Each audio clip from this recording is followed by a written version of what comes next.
I never thought I'd be the person standing in the middle of a ballroom while 120 people stared at me with a mix of pity and disgust. But there I was, drenched in red wine and trembling while my own sister laughed into her microphone.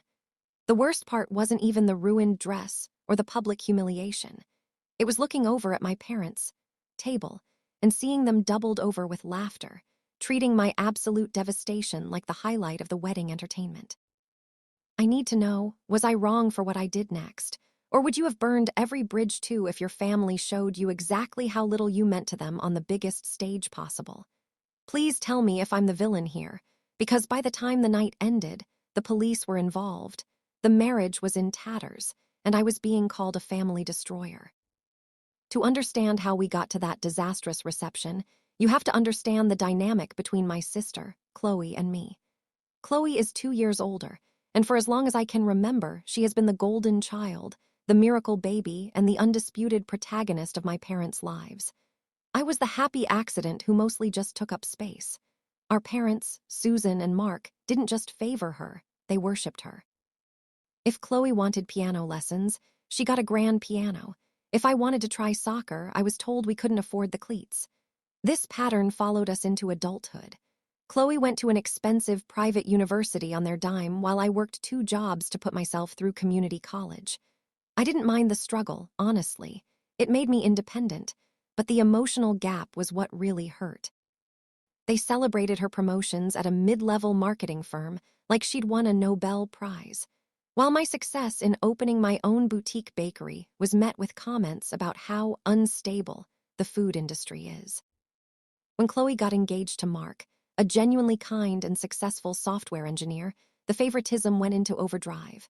My parents dipped into their retirement savings to give her the fairytale wedding she claimed she deserved. I was happy for her, I really was. Mark was a great guy, and I thought that maybe, just maybe, this milestone would mellow her out and bring us closer. I was wrong. From the moment the planning started, Chloe turned into a nightmare. She demanded I be her maid of honor, not because we were close, but because she wanted someone she could manage easily. She made me spend thousands of dollars I didn't have on a specific designer dress, forced me to coordinate her bachelorette party in Vegas, and then had the audacity to complain that the 5-star hotel I booked wasn't exclusive enough. I took it all. I smiled, I nodded, and I paid the bills because she was my sister. The week of the wedding, things took a dark turn. Chloe became obsessed with the idea that I was trying to outshine her. I'm naturally a bit more athletic than she is, and she spent the entire rehearsal dinner making snide comments about my masculine frame and how I should try to slouch more so I wouldn't look so tall in photos. My parents just chuckled, with my mom saying, "Oh, you know Chloe, she just wants everything to be perfect for her big day." The day of the wedding arrived, and I was exhausted. I had been running errands for 12 hours straight, fixing floral arrangements that the florist had supposedly messed up according to Chloe, and keeping her calm during her multiple meltdowns. By the time the reception started, I was running on fumes, but I was proud of myself. I had made it through the ceremony without a hitch. The venue was beautiful, the food was great, and Mark looked truly happy. During the reception, it was time for the speeches. As the maid of honor, I had written a heartfelt, kind speech focusing on Chloe's growth and the love she found with Mark. I stood up, gave my speech, and it went well. People cheered, Mark gave me a hug, and I thought I was home free. Then it was Chloe's turn to give a thank you speech. She stood up, looking radiant in her $10,000 gown, and started thanking people. But then her tone shifted. She said, "And finally, I have to give a special shout-out to my sister, Sarah. You know, Sarah has always struggled to find her place. She's always been the one we had to worry about, the one who couldn't quite keep up." The room went a bit quiet. She continued. In fact, she was so worried about looking good today that she spent weeks at the gym, but she forgot one thing: no amount of squats can fix a personality like hers. The guests laughed nervously, thinking it was a joke, but Chloe wasn't done. She signaled to the DJ, and a slideshow started playing on the big screens. I expected childhood photos. Instead, it was a compilation of my most embarrassing moments, some of which she had surreptitiously filmed over the last year. There was a clip of me crying after my first business loan was rejected, a video of me tripping and falling into a display at my bakery, and even a recording of a private phone call where I was venting to her about feeling lonely. The grand finale, was a photo of me from high school when I had a severe hormonal breakout, blown up for everyone to see. I just wanted to remind everyone that even on my day, I'm the charitable one for letting her stand up here with me, she sneered. Then, as she walked past me to return to her seat, she tripped and dumped an entire glass of full-bodied red wine down the front of my pale pink maid of honor dress. The wine soaked through to my skin.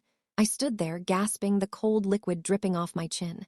I looked at my parents. They weren't horrified. They weren't rushing to help me. They were laughing. My mom was wiping a tear from her eye, leaning over to tell the person next to her, "Chloe always was a prankster." I felt the heat rise in my face, a mix of shame and absolute cold fury. I looked at Mark, the groom. He wasn't laughing. He looked horrified, staring at his new wife like he was seeing a monster for the first time. I didn't say a word. I just turned and walked out of the ballroom, the sound of Chloe's laughter ringing in my ears like a physical blow. I sat in the hallway for a long time, trying to scrub the stains off my skin, feeling like a fool for ever thinking they loved me. But as I sat there, I realized I had Chloe's phone. She had handed it to me earlier to hold while she took photos, and in the chaos, I still had it in my clutch. And I knew the passcode. I knew about the things she'd been hiding because she'd bragged to me in confidence, thinking I was too weak to ever use it against her. I had a choice to make. I could leave quietly and never speak to them again, or I could ensure that this wedding was truly a day that no one would ever forget. So that's the situation I was in, drenched in wine, humiliated by my family, and holding the literal keys to my sister's undoing in my hand. Before I tell you what happened next, and the secret I revealed that destroyed the entire night, I want you to pause and comment below what you would have done in my shoes. Would you have walked away to keep the peace, or would you have chosen violence? I really want to know if you think what I did next was justified. I unlocked her phone. I knew exactly what I was looking for. Chloe had been seeing her ex-boyfriend, Jason, right up until the week of the wedding. She told me it was just getting closure, but I had seen the notifications on her screen for months. I went to her deleted photos folder. She was never as smart as she thought she was, and there they were.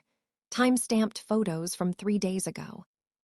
Photos of her and Jason in a hotel room, photos that left absolutely nothing to the imagination, and a series of texts where she joked about how Mark was a stable provider, but Jason was the one she actually wanted. My heart was pounding so hard I thought it would burst. I felt sick, but I also felt a strange, icy calm. I walked back into that ballroom. The music was playing, people were dancing, and Chloe was center stage, glowing. I walked straight to the DJ booth.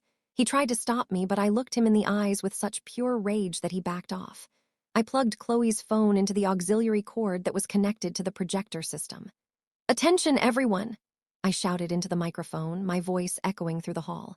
The music cut out. The dancing stopped.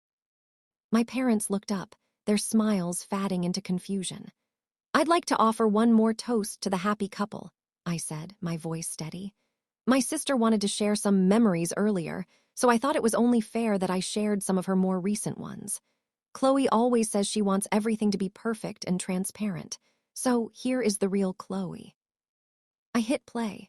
The images flashed onto the giant screens. The entire room went dead silent. You could hear a pin drop as the photos of Chloe and Jason filled the room. The text scrolled by, including the one where she called Mark's parents boring old hags, and the one where she laughed about Mark being bad in bed. The silence was broken by a sharp intake of breath from Mark. I looked at him. He was white as a sheet, staring at the screen in total disbelief. Chloe screamed, a high-pitched, guttural sound, and lunged for the DJ booth, but she tripped on her own train and fell hard on the marble floor. My father stood up, yelling, "Sarah, turn that off. What are you doing? You're ruining everything." I looked at him and said, "No, Dad, she ruined it. You just laughed while she did it." I turned back to the room. "Mark, you're a good man. You deserve to know who you just tied your life to." Mark didn't say a word. He looked at Chloe, who was scrambling to her feet, sobbing and trying to claim the photos were AI-generated or fakes I had made. But the time stamps and the very specific jewelry she was wearing, jewelry Mark had bought her, told the truth. Mark took off his wedding ring, placed it on the table in front of my parents, and walked out without looking back. The aftermath was pure chaos. Mark's family followed him out, shouting insults at my parents. Chloe had a full-blown hysterical breakdown, screaming at me that I had destroyed her life. My mom tried to slap me, but I caught her wrist. I told her, "Don't ever touch me again. You didn't care when she humiliated me. You didn't care when she cheated on her husband. You only care that you look bad now." I walked out of that venue, drove to a hotel, and blocked every single one of them. In the weeks that followed, the fallout was massive. Mark filed for an annulment immediately. Because of the evidence I provided, and the fact that Chloe had used shared funds to pay for her hotel trysts, the legal battle was short but brutal. My parents lost the thousands of dollars they spent on the wedding, and their social standing in our town was ruined. They tried to send me flying monkeys, distant relatives telling me I was cruel and that family sticks together, but I ignored them all. I found out later that Chloe lost her job because her boss was at the wedding and didn't want a liability, with such poor character representing the firm. I lost my family that night, but honestly, I realized I never really had one to begin with. I had a group of people who used me as a doormat to make themselves feel taller. Today, my bakery is thriving, and I have a circle of friends who actually respect me. I've never felt lighter.